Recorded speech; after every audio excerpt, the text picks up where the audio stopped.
In today's highly competitive wine market, Lake County growers are using the latest water management technology to maximize grape quality and to keep their operations sustainable. Our philosophy used to be apply water until the grapes started to soften, veraison, we started to get color, and then we would more or less cut the water off and let them drift into harvest without irrigation.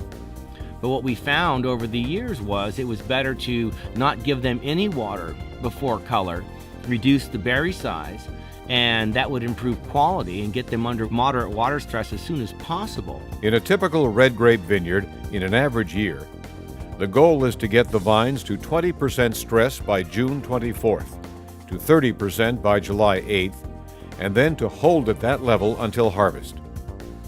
Water management is key to reaching the target figures. Everything does start with the soils.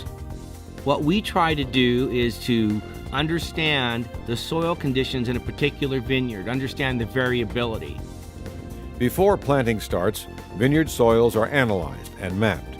So if you were going to irrigate this vineyard, you would apply your water differently, much differently here than you would here. Using a sophisticated network of weather stations and monitoring devices, Lake County growers keep constant watch to make sure they're applying just enough water. This monitors or measures evapotranspiration, which is basically how much water is the plant putting out into the atmosphere, how much is it using.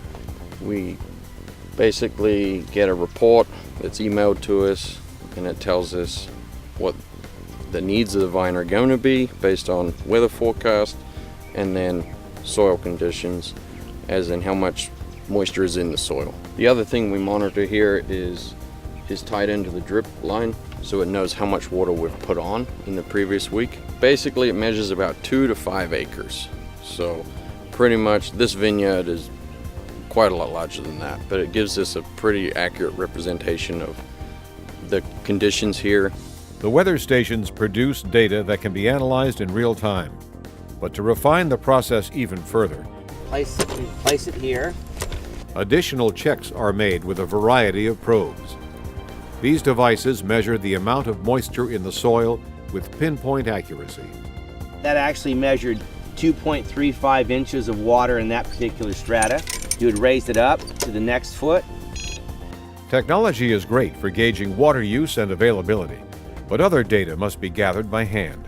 Every week, we measure shoot lengths because you want to know how rapidly the grapevines are growing. If you feel the sun leaves in the heat of the day and they feel cool to the touch, the vineyard is actively using water and cooling itself. If these leaves feel warm to the touch in the sun, that's a moderate stress level, and that's exactly what we want to accomplish. We want this outer canopy to warm and the inner canopy to still feel cool to the touch. When more precise data is needed, vineyard managers use a pressure chamber to tell exactly how much stress a grape leaf is experiencing.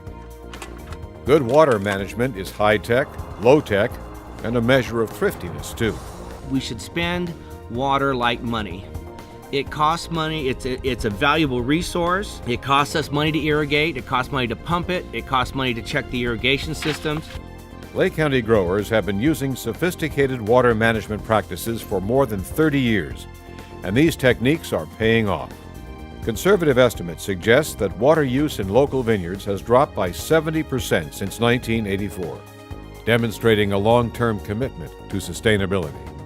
Part of sustainability is measuring things in your vineyard and applying things only when they need to be applied, when there's an economic return for it. Water management is really the key to quality of wine grape. For me, it's number one.